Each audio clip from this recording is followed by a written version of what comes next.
तं बिंदु संयुक्तं नित्यं ध्यायन्ति योगिनं कामदं मोक्षदं चैव ओंकाराय नमो नमः।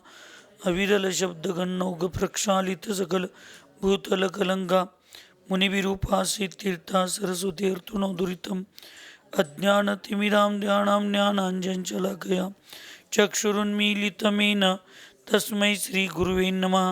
श्री परम गुरुभ्यो नमः। परंपराचार्य गुरुभ्यो नमः।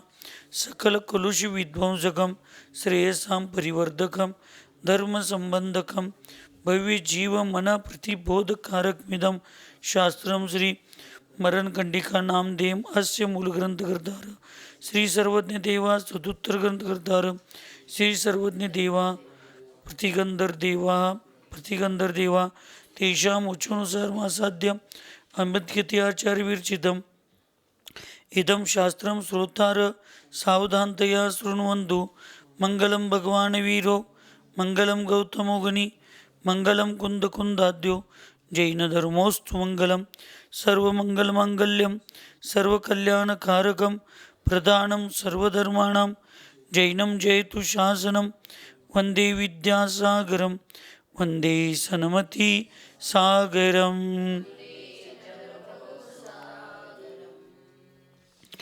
सिद्धाननत्वार्धादिच्च चतुर्धाराधनाफलं क्रमेणां दुवं वक्षे स्वस्वरूपोपलब्धये। पंच परमेष्ठी भगवान की, अहिंसामय विश्व धर्म की, सिद्धांत शास्त्री की, परम पूज्याचार्य अमित गति महामुनिराज की, चारित्र चक्रवर्ती व्रतमाचार्य शांति सागर जी महाराज की, संत शिरोमणि आचार्य गुरुवर विद्यासागर जी महाराज की, शांत मूर्ति वत्सल रत्नाकराचार्य गुरुवर सन्मति सागर जी महाराज की, 3 गम 9 करोड़ महामुनिराजों की।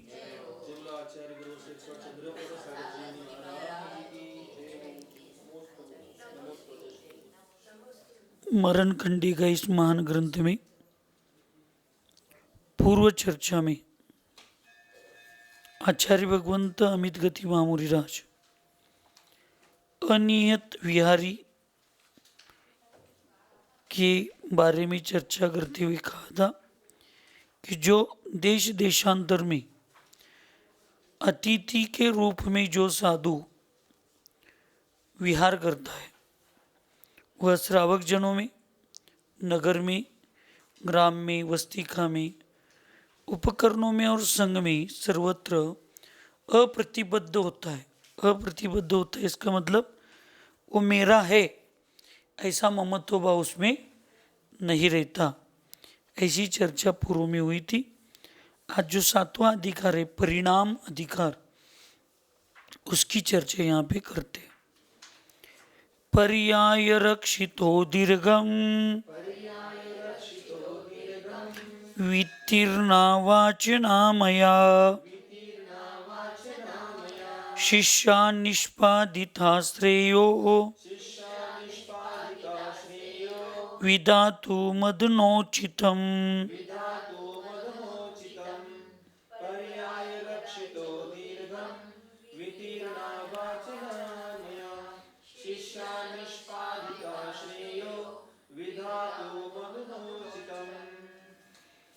अब आत्महित का चिंतन कैसे करना चाहिए इस गाथा में बता रहे।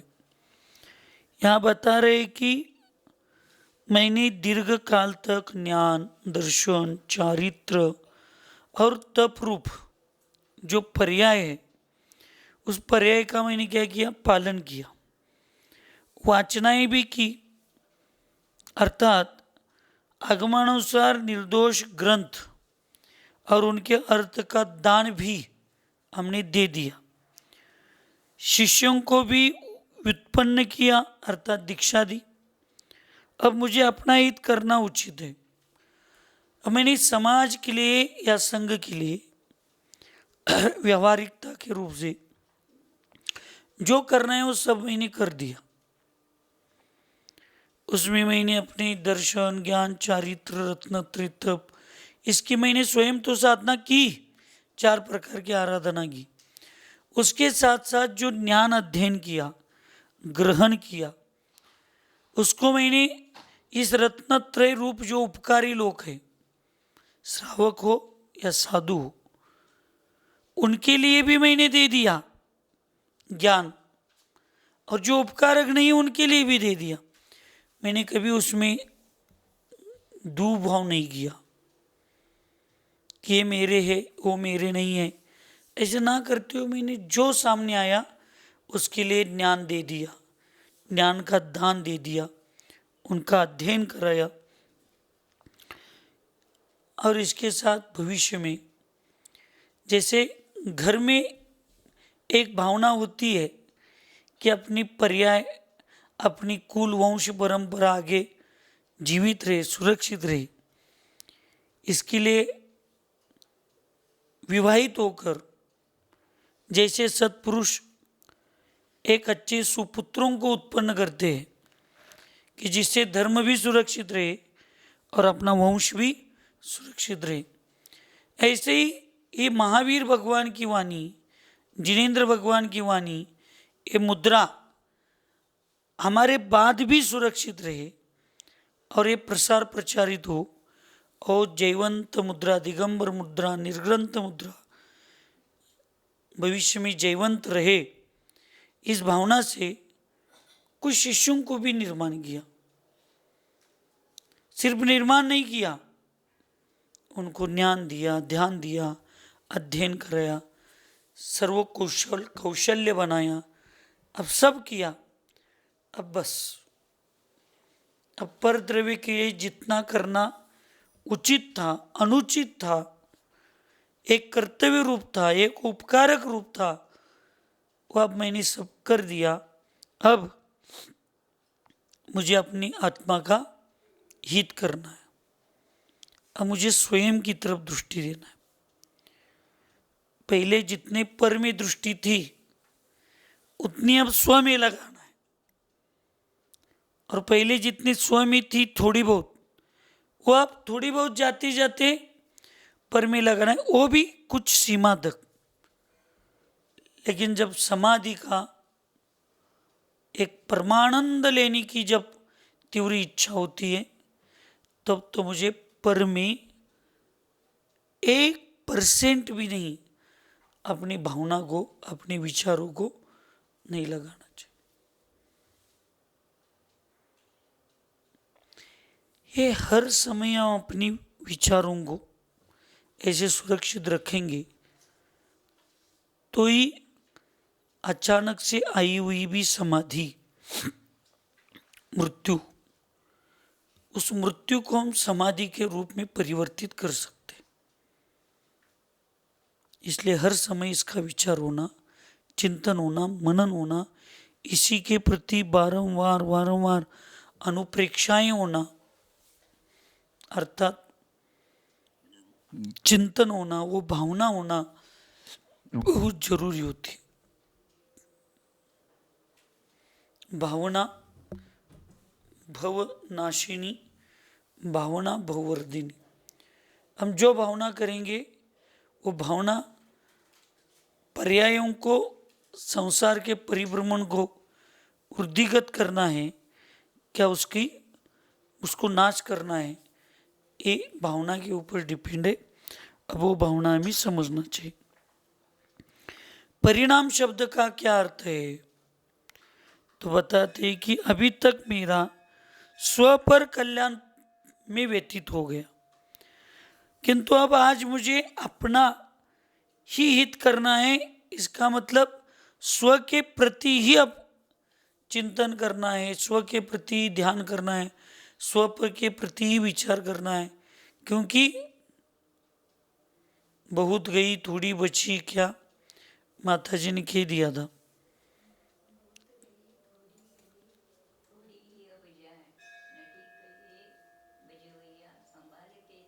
हाँ, बहुत गई थोड़ी बची, थोड़ी भी रह जाए।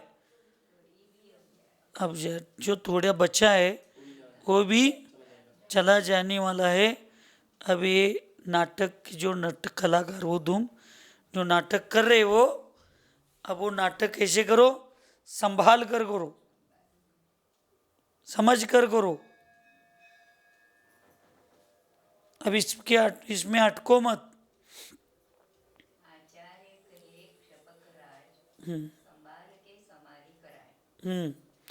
आचार्य गए शपक को, कहे शपक राज को,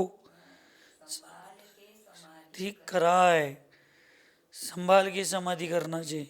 किसको संभाल के? दुनिया को। हाँ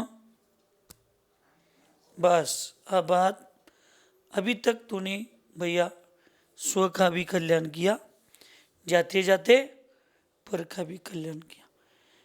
ये वास्तविक जो है ना, ये जो पर के कल्याण रूप भावना होती है माता जी, वो पर रूप कल्याण की भावना जो आज तक आपने की है, उसी के पुण्य के प्रभाव से ये आप सेवा में बिना बताए या आपको दीनहीन प्रवृत्ति किए बिना स्वतंत्रता से एक शेर जैसी जो आपकी साधना चल रही है, सिंह जैसी, उस साधना में ये जो सब लोग सहयोग कहिए या स्वयं की से आपकी सेवा करके स्वयं का कल्याण करने के लिए आए, इसका मूल कारण क्या है? वो पुण्य किसके निमित्त से आ गया? पर की कल्याण की भावना आपने की आज तक। किसकी भावना की? पर यानी स्व की है। स्व के लिए तो अपन ने घर छोड़ा है। जो भी छोटा भी और बड़ा भी, जो भी अनु या महा व्रत धारण किया है, वो स्व के कल्याण के लिए किया है। लेकिन साधु को भी उपकारी लोगों के प्रति नम्र भावना रखनी रखती हूँ। इसलिए अब मैं मेरा कल्याण करके ले रहा हूं, तो जो मेरे कल्याण में निमित्त बने हैं उनका कल्याण भी करना मेरा क्या है? कर्तव्य है, जरूरी है। और वो आपने किया, उसका फल भी अभी मिल रहा है कि बिना बताए, बिना कहे, बिना किसी से सूचना दिए या बिना कुछ मन में अपेक्षा रखे, सब लोग बहुत अच्छे से क्या कर रहे?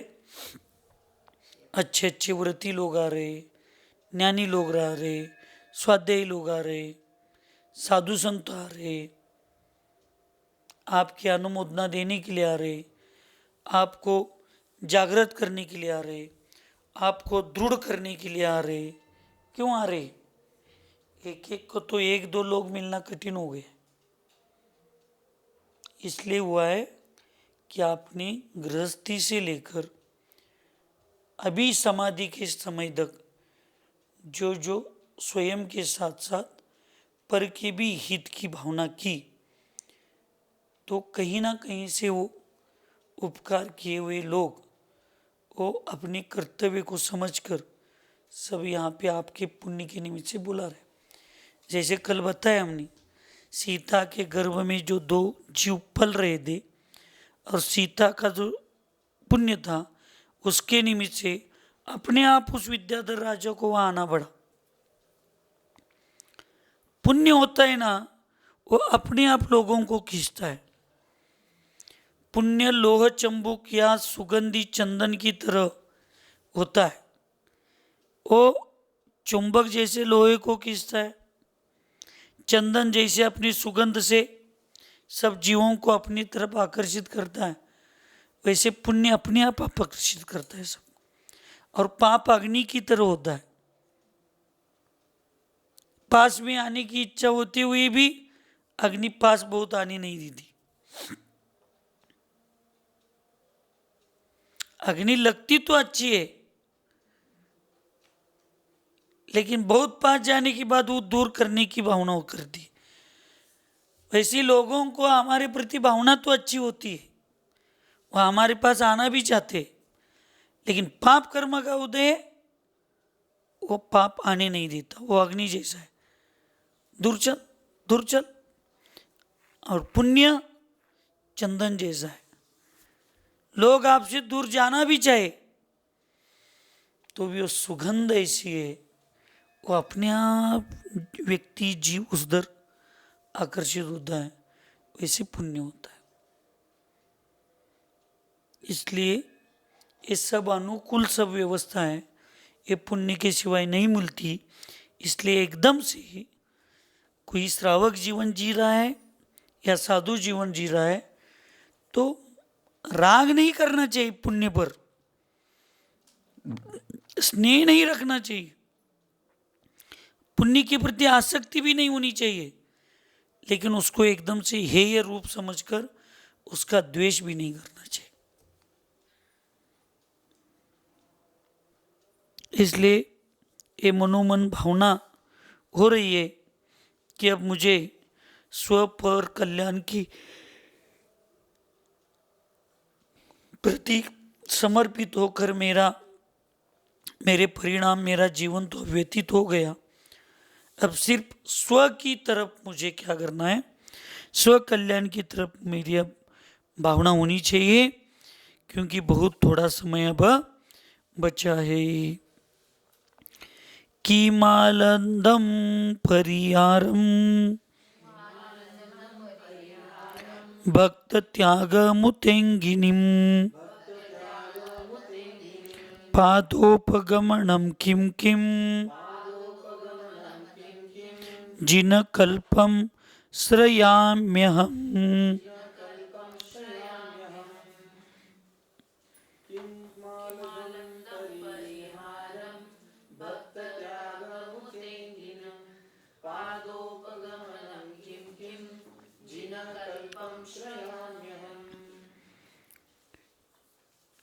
क्या मैं आत्महित करने हेतु आनंद आनंद विधि का या परिहार विशुद्धि चारित्र का या भक्त का या इंगिनी मरण का या पादोपगमन प्रायोपगमन का या जिन कल्प का आश्रय ग्रहण करूं?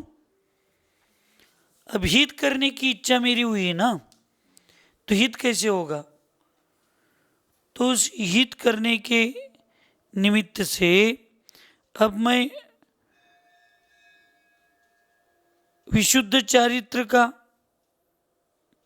विधि का, भक्त प्रत्याख्यान विधि का, इंगिनी मरण की विधि का, पादोपगमन अर्थात प्रायोपगमन विधि का या जिन कल्प, किसका मैं आश्रय ग्रहण करूं? प्रश्न होता है यहाँ पे, आत्महितेच्छु साधु ने स्वहित के लिए कितने विकल्प उठाए, उनके क्या लक्षण है? यानी अब ये सब हित के ही लक्षण है, इसमें से एक भी अहित का लक्षण नहीं है। बताएंगे अब आगे। लेकिन अच्छे भी बहुत पर्याय नहीं रखनी चाहिए, अच्छे भी बहुत पर्याय नहीं रखनी चाहिए, एक दो पर्याय को ही स्वीकारना है। पर्याय का मतलब शरीर पर्याय नहीं, ऑप्शंस। ये करूं वो करूं वो करूं ये करूं ये करूं। अब मैंने निर्णय ले लिया श्रावक या श्राविका अवस्था में कि मुझे अब भगवान की भक्ति करनी है। अब भगवान की भक्ति करनी है, श्रवण बेलगोल में जाकर करूं, कुंतलगिरी में जाकर करूं, शिखर जी में जाकर करूं, कहाँ जाकर करूं, यहाँ करूं? नहीं, शांति से बैठो, एक निर्णय ले लो, कहाँ जाऊं। मेरी जैसे श्रावक इच्छा होती है, वही भी आर्थिक कंडीशन को एक बार टटोलता है, शारीरिक कंडीशन को टटोलता है, समय के लिए भी वो टटोलता है कि मुझे इतना समय मिलेगा क्या, और फिर निर्णय करता है कि मुझे कौन से क्षेत्र पर जाकर मेरी भक्ति पूजा आदि करना है। आज जन्मदिन है ध्रुवकर मैडम का, अब वो हमारे पास ही इसलिए कोई पर्याय नहीं है। मान लीजिए वो घर में होते तो क्या करते? इच्छा तो है मेरी आज कि आज मेरा जन्मदिन भगवान की पूजा में करना है, गुरु को आहार देने में लगाना है, उनके पास जाकर स्वाध्याय करना है, दो बातें कुछ अच्छी सुनना है, जिससे मुझे फिर जन्म ना हो, कम से कम स्त्री में तो जन्म हो ही ना हो, ये उनकी भावना है ही। अब वो पूना में है, अब वो फिर सोचेंगी कि मुझे जाना भी है चंद्र बोस सागर महाराज जी के पास, तो कोतरी जाने के लिए मुझे समय कितना लगता है, उधर की नैसर्गिक स्थितियां क्या है। अब उनके बारे में मैं इकोनॉमी नहीं कह सकता, वो है अच्छे, फिर भी मेरा इकोनॉमी सब विचार करना है। अब उसकी इच्छा भी है बहुत कोतली में आने की, लेकिन शारीरिक या नैसर्गिक कंडीशन ऐसे अब उनके आने की नहीं है, तो क्या करेंगे? तो सोचेंगे कि कहीं आजू बाजू में कहाँ गुरु महाराज है, अच्छे महाराज कौन है, वहाँ जाओ, सुबह जल्दी जाओ, भगवान की पूजा करो, 16 पहनो, गुरु को हार दे दो, 1-2 मिनट बातें सुन लो, उनके उपकार के वचन सुन लो, जितना होगा उतना एक आधा नियम संकल्प कर लो आज का दिन याद रहने के लिए। शाम तक रुको और अपने अपने घर चले जाओ। अगर ज्यादा पर्याय रहेंगे, ये करूं, उधर जाऊं, इधर जाऊं, ऐसे जाऊं, वैसे जाऊं, तो फिर एक का भी काम नहीं होता। इसलिए यहाँ पे जो इतने जितने पर्याय दिए वो सब अच्छे ही है, लेकिन वो अच्छे पर्याय में मेरी शारीरिक, मेरी मानसिक, द्रव्य, क्षेत्र, काल, भव, भाव, इस सब को देखकर अब मुझे कैसा कर, मुझे भी लगता है मेरी इंगिनी मरण होना चाहिए, लेकिन 4 दिन कोई व्यायावृत्ति नहीं करेगा तो मेरी शरीर रत्नत्रय के और धर्म के कार्य में साथ देने के लिए क्या होता है, सहयोगी नहीं बनता। ऐसी मेरी वास्तविक कंडीशन है और मैं सोच रहा हूं नहीं नहीं कुछ भी हो जाए मैं इंगिनी मरण करूंगा, तो इंगिनी मरण तो होगा ही नहीं, समाधि मरण भी नहीं होगा। इसलिए पर्याय सब अच्छे ही है, शक्ति को छिपाना नहीं है और शक्ति से ज्यादा करने का प्रयास भी नहीं करना है, दोनों जगह नुकसान होने की संभावना है। हाँ, पुरुषार्थ को छुपाना नहीं, लेकिन जितना हो सके उतना पुरुषार्थ करना। आनंद विधि ये पहली बार मैं सुन रहा हूँ, इसलिए आगे वो देखकर ही मैं बताऊंगा, उसके प्रति नहीं बोल सकता। परिहार विधि, भक्त त्याग, इंगिनी प्रायोपगमन और जिनकल्प, इस प्रकार यहाँ आत्महित के लिए 6 विकल्प अर्थात संन्यास विधि के 6 प्रकार कहे गए। आनंद विधि, परिहार विधि, भक्त त्याग, इंगिनी प्रयोगमन और जिनकल्प, ये कितने आत्महित के लिए कितने विकल्प हैं? 6 विकल्प। यहाँ विकल्प यानी हम करके लेते वो विकल्प नहीं समझना, आर्त रौद्र ध्यान की अपेक्षा से। यहाँ विकल्प अर्थ है पर्याय, ऑप्शंस, अर्थात इनमें से भक्त त्याग विधि का विवेचन आचार्य देव कर ही रहे हैं। इंगिनी और पायोपगमन की विधियों का वर्णन इसी ग्रंथ में आगे किया जाएगा। शेष आनंद विधि, परिहार विधि और जिनकल्प विधि, इन तीनों का पालन इस काल में असंभव है, क्योंकि ये तीनों अतिशय रूप से उच्च कोटि के साधु का आचार है, जो महामुनियों की अति श्रेष्ठ संलेखना के अभ्यास का साधकतम हेतु है। इनका वर्णन भगवती आराधना गाथा 157 की टीका में है, जिसे अवश्य में पढ़ना चाहिए। इथे एक भगवती आराधना भी आणून ठेवायला पाहिजे। अब उन्होंने कहा कि ये 6 जो है, ये 6 सब अच्छे ही है, लेकिन अभी यहाँ पे चर्चा किसकी चल रही है? भक्त प्रत्याख्यान मरण की, क्योंकि वर्तमान में यही कर सकते, बाकी जो अन्य हैं वो इंगिनी मरम और प्रायोग गमन का जो विधि है वो आगे इसी ग्रंथ में आगे उसका विषय आने पर बताने वाले, इसलिए उसमें अब हम समय नहीं गवाएंगे। और जो आलंद विधि, परिहार विधि और जिनकल्प विधि है वो इस पंचम काल में, इस काल में साध्य नहीं है, लेकिन इसका विश्लेषण भगवती आराधना में दोपहर की चर्चा में या कल सुबह की चर्चा में कम से कम समझ के लेने का प्रयास करेंगे इस तीनों के प्रति, और ये अवश्य में करना चाहिए। इसलिए वर्तमान में भक्त प्रत्याख्यान विधि हो सकती है पुरुषार्थ के माध्यम से, और जो आप कर रहे हैं या हम समझ रहे, समझा रहे, आचार्य भगवान हमें समझा रहे, हम आपको समझा रहे, उसमें अब ज़्यादा भक्त प्रत्याख्यान विधि की चर्चा होगी।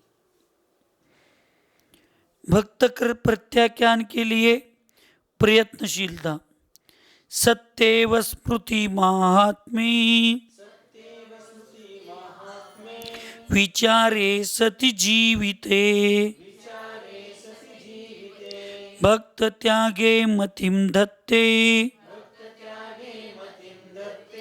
बलवीर्यानि गुहका।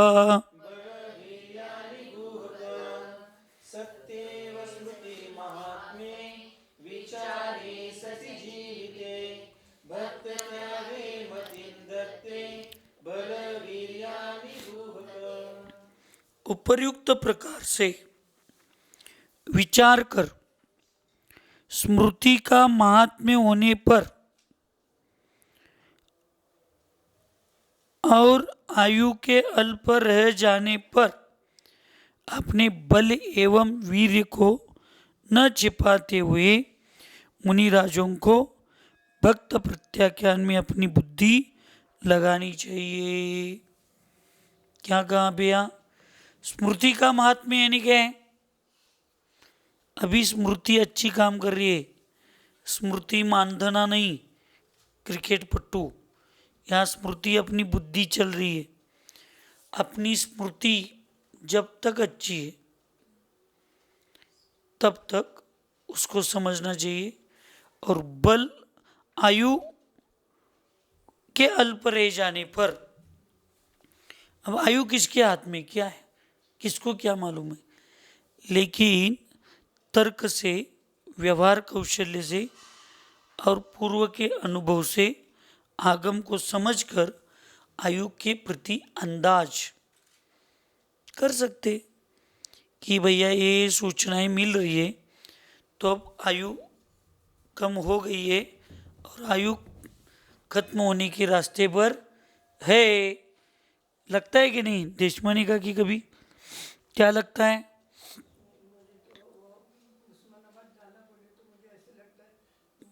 स्वर्ग जाना है, क्या होगा? अच्छा, बेचैन है तो नहीं जाना है, लेकिन भगवान के सामने बेचैन होने से अच्छा ये जो मुझे जाना पड़ रहा है, मुझे करना पड़ रहा है, वो करके फिर गुरु के चरणों में वापस आने तक हे भगवान मुझे सुरक्षित रखो। यहाँ आने के बाद 1 मिनट में गुरु के चरणों में मेरा जो होगा वो होने दो। आज तक अगर मैंने तुम्हारी भक्ति सच्चे मन से की हो, गुरु की सेवा मैंने अच्छी मन से की हो, तो बस मैं और कुछ नहीं मांगूंगा। एक तो जाने के पहले मेरे गुरु के चरणों में आयु कर्म कुछ हो जाए, या वहाँ से आने तक ये 2-4 दिन मुझे सुरक्षित रखो।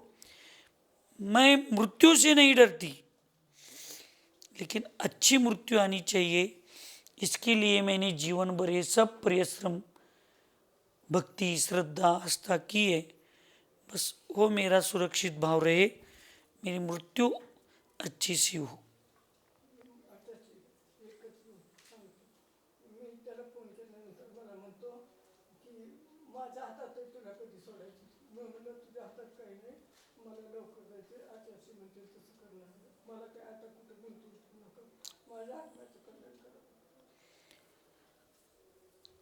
अपने जीवन में हम स्वतंत्र हैं। स्वतंत्रता को पाने के लिए कुछ समय यानी 1 मिनट, 1 घंटा, 1-2 दिन कुछ अपने कार्य करने के लिए शांति से रहना पड़ता है। आचार्य सन्मति सागर महाराज जी हर समय कहते थे, क्या खाना तो दम खाना, क्या खाना तो। कैसी परिस्थिति है देखो, 1-2 लोग यहाँ पे है, उनको आज भी दीक्षा लेने की इच्छा है, परिवार स्वयं के स्वार्थ के लिए रोक रहा है। आज इनको स्वतंत्रता है, कोई रोक नहीं सकता, लेकिन शरीर उस योग्य कार्य नहीं करता। जिनका शरीर कार्य कर रहा है ना, दुधगांव, धाराशिव, सब लोग याद रखिए, जब तक शरीर साथ देता है तब तक कुछ करेंगे तो करेंगे। पोता नहीं हंसता, पोती नहीं हंसती, हम नहीं जाएंगे तो उनका ये होगा, इनका वो होगा, किसी का कुछ नहीं रहेगा, सब अपने अपना होता है। उनके सब अच्छा होने तक आपका सब बिगड़ जाता है। तब क्या करेंगे? तब फिर समाज में ना विहार कर पाएंगे, ना कि इस गांव से उस गांव नहीं जा पाएंगे, ना अच्छे से आहार करके साधना कर पाओगे, कुछ नहीं। और घर के गृहस्थी के कार्य कभी पूरी नहीं होती जीवन में, हर समय ये चलता ही है। अब 65-70 साल करने के बाद पूरा नहीं हुआ तो अब आगे के 1-2-4 साल में क्या पूरा होने वाला है। लेकिन हम इतने मोहित हैं, हम कारण उनका बताते, करना मुझे है, दीक्षा लेना मुझे है, मेरा आत्म कल्याण करना मुझे है। आयु की कुछ गारंटी नहीं है। अच्छे अच्छे लोग 2 मिनट में, 1 सेकंड में जा रहे, हम किसके प्रति क्या बताएं? जो स्वयं को समझाने के लिए योग्य नहीं है, अभी दूसरों के, अपने परिवार को समझाने की क्षमता नहीं रखेंगे, वो स्वयं को क्या भविष्य में समझाएंगे? कर्मों के उदय में स्वयं को समझाने की क्षमता उसी में होती है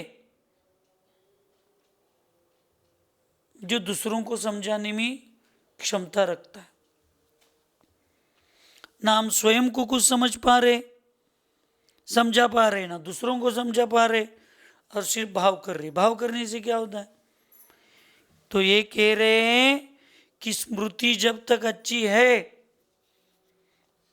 और जब तक आयु कम रह चुकी है, अब इतना सब सूचनाएं मिल रही है, अब तब भी मैं अपने बल को और वीर्य को न छुपाते हुए मुनिराजों के पास जाकर भक्त प्रत्याख्यान में अपनी बुद्धि लगानी चाहिए। एक नैसर्गिक रूप से, किसी का आयु किसी को मालूम नहीं, लेकिन मैं तो, मेरी आयु अगर चली तो 84 वर्ष तक चलेगी, 84 साल तक चलेगी, ऐसे मुझे लगता है। क्यों मुझे ऐसे पहले से ही लगता है? इसलिए 84 साल की उम्र मेरी है ऐसे समझकर मैंने अपने जीवन में सब गणित बना के रखा है।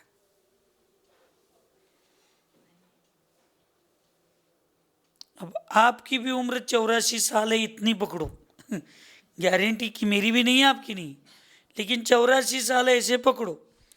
उसमें से 12 साल गए नियम संलेखना के, बचे कितने? 72 साल बचे। अब 72 होने में कितनी कमी कितने बचे हो गए? तो दीक्षा लेकर 1-2-4 साल तक स्व पर कल्याण की भावना से पुण्य कमाकर कुछ साधना करके फिर 12 साल की सलाह लेकर अपने आत्म कल्याण करना है। क्या अभी 1-2 साल बचे, तब दीक्षा कब लेंगे? दीक्षा लेकर समा और आप एकदम से कितना भी कहो कुछ नहीं महाराज, हमारे मन में इच्छा नहीं है, हमने बहुत देख किया है। मैंने तो बहुत देखा हूँ कि माला लेकर कुछ नहीं करना, मुझे क्या करना है, पढ़ने नहीं आता, नहीं क्या करना है पढ़ना।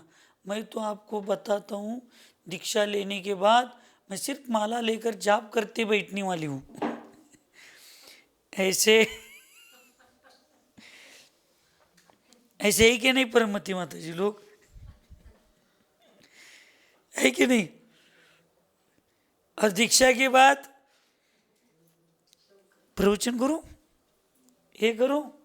वो अकेले क्यों बोलते, मैंने घर नहीं छोड़ा क्या, है कि नहीं? श्रीमती माता जी ऐसे अनुभव देखा है कि नहीं? हाँ, यहाँ आने के बाद अपने आप, क्योंकि देखिए आपने 70-72 साल तक घर में ऑर्डर छोड़ना और मन में सबको रखने, मुट्ठी में रखने का प्रयास किया है। दीक्षा लेने के बाद 1 सेकंड में वो छूट सकता है क्या? छूट सकता है? उसको छोड़ने के लिए थोड़ा छोड़ना, थोड़ा पकड़ना, ऐसे करने के लिए 5-6 साल चले जाते। इसलिए आप स्वयं को इस पंचम काल में इतने बहुत निर्लोभ यानी मत समझिए कि अंत समय में हम एकदम से छोड़ देंगे। पूर्व संस्कार खत्म होने के लिए वर्तमान में बहुत संस्कार करने पड़ते। भूतकाल के गलत संस्कार छोड़ने के लिए वर्तमान में बहुत अच्छे संस्कार करने पड़ते हैं। और उस संस्कार करने का काल अगर यहाँ पे अनादि काल से या इस पर्याय की अपेक्षा से 70-70 साल जर गलत संस्कार हुए होंगे, तो आप कितनी भी विशुद्ध भावना से संस्कार करो, कम से कम 6-7 साल तो लगनी चाहिए कि नहीं उस संस्कार को। तो कहाँ बचा है अपने पास समय? और फिर भी अभी पोता पोतों की चिंता लगी, बचपन में माँ बाप की चिंता लगी, जवानी में पति की चिंता लगी, बुढ़ापे में बेटों की बढ़ी, अब और बूढ़े हो गए तो अब पोता पोतियों की चिंता लगी। तो मराठी में कहती फिर पोते में डालने के समय आ गया।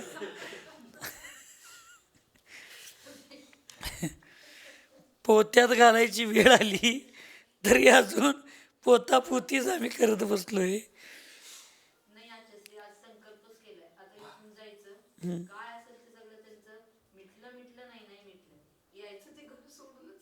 शाबाश, तरच जन्म जरा मृत्यूचा काय होणार आहे, नाश होणार आहे, नाही तर होणार नाही। लक्षात ठेवा काय एक है, लक्षात ठेव, एक समझ के लीजिए, अब हमारे कर्मों को पोतने का समय आ गया है। अभी भी हम घर के पोता पोती देखते बैठेंगे तो कर्म हमें पोत के चला जाएगा, पता भी नहीं चलेगा, पता भी नहीं चलेगा आप लोगों को कब क्या होगा, कोई गारंटी नहीं है इसकी। ये आचार्य बता रहे हो, मैं बता रहा हूं। स्मृति का महात्म्य कल मैंने बताया दोपहर में, सुख सागर महाराज जी का। ऐसे कितने साधु है, जैसे उनको पता चला स्मृति कम होती जा रही है, उन्होंने तुरंत समाधि, तुरंत यानी 1-2-4 साल में अपनी समाधि करके ले ली। किसी को पता चला अब शरीर साथ नहीं दे रहा, अभी जो सुप्रभा सागर जी ने समाधि ली वहां पे श्रवण बेलगोला में, उन्होंने सोचा स्मृति कम हो रही है, शरीर साथ नहीं दे रहा, गोमटेश्वर बाहुबली भगवान की छत्र छाया है, अंतिम श्रुत केवली भद्रभव आचार्य का समाधि स्थान है। इतने मुनि महाराज एक साथ है, इतना अच्छा क्षेत्र है। सिर्फ लास्ट के 1-2 महीने में उन्होंने निर्णय ले लिया और सबके सानिध्य में इतने बड़े क्षेत्र पर समाधि करके आ गए। बहुत बड़ा साहस है माता जी। और ना कोई उम्र आपसे बहुत ज़्यादा ऐसा भी नहीं, वो बुजुर्ग नहीं थे, उनकी भी उम्र 70, 71, 72 साल की थी। 1-2 महीने में निर्णय लेकर 6-7 दिन की 8 दिन की यम संलेखना के साथ समाधि मरण करना, अवसर को फायदा करके लेना बहुत बड़ी बात है। हम लोगों को ये देखने की, ये सुनने के बाद और इसका सब चिंतन करने के बाद होना चाहिए। हम तो 12 साल से अपने मन को दृढ़ किया है, हम तो इतने दिन से ये सब करते आ रहे। मुझे क्या डरना है उपवास से, मुझे क्या डरना है, चाहे यम संलेखना के 1 दिन हो, 1 घंटा हो या 1 हफ्ता हो।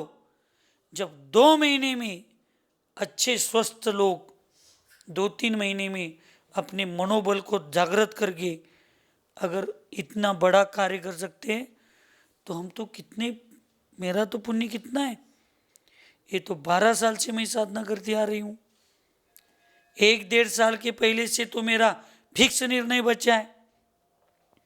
अब तो 4 महीने में तो मेरे और दृढ़ निर्णय होते जा रहे, विचार दृढ़ होते जा रहे, साधना दृढ़ होती जा रही है। कुछ नहीं है, मुझे कुछ ऐसा विचार ही नहीं करना कितने दिन तक पानी लेना है, कितने दिन तक क्या, बस प्रभु दर्शन, गुरु कृपा, तदनुसार पुरुषार्थ, जग में दुर्लभ 3। और इसमें से क्या नहीं है आपके पास? भगवान के दर्शन रोज मिल रहे, गुरु की कृपा हो रही है और गुरु आ रहे दृढ़ता देने के लिए, पुरुषार्थ तो आप पहले से ही कर रहे। तो ये तीनों आपके पास होते समय दुर्लभ दुर्लभ चीज, अब मुझे और क्या विकल्प करना? कोई भी आ जाए, कुछ भी कहे, किसी के कहने से जल्दी नहीं छोड़ना, किसी के कहने से देर नहीं करना। बस मैंने जो मेरे जीवन में जो समय को निर्धारित किया है उसके अपेक्षा से मेरा निर्धारित नहीं है, मेरे समय पे निर्धारित मेरी समाधि है। माता जी ऐसे कितने लोग हैं असंयमी। देखो हिंदू साधुओं की अपनी पढ़ते हैं, ज्ञानेश्वर साधु ने, महाराज ने, संत ज्ञानेश्वर जी ने, कितनी उम्र थी उनकी, उन्होंने समाधि साध ली। विनोबा भावे जी, उन्होंने अपनी जीवन में समाधि साधी।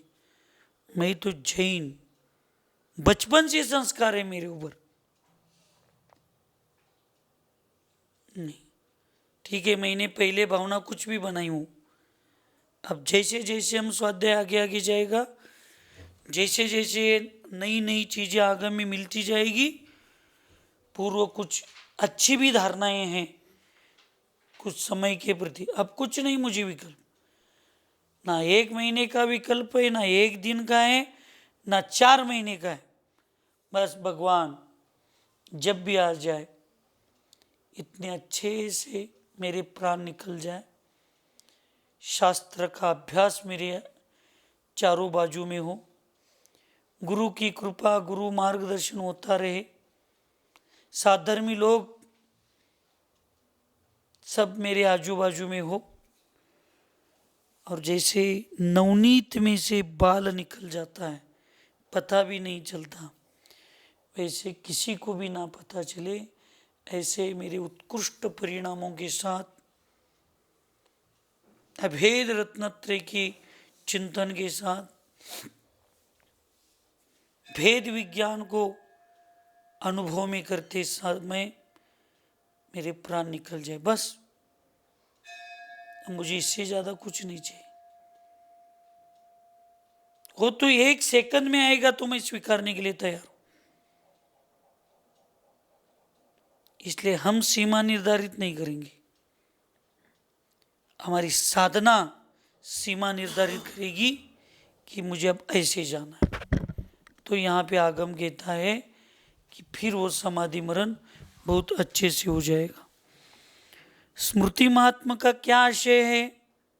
तो कहते हैं जिनागम के रहस्य का उपदेश सुनने से जो उसका संस्कार रहा, उसके प्रभाव में मैं आयु अवसान के समय अवश्य विधि पूर्वक संलेखना करूंगा।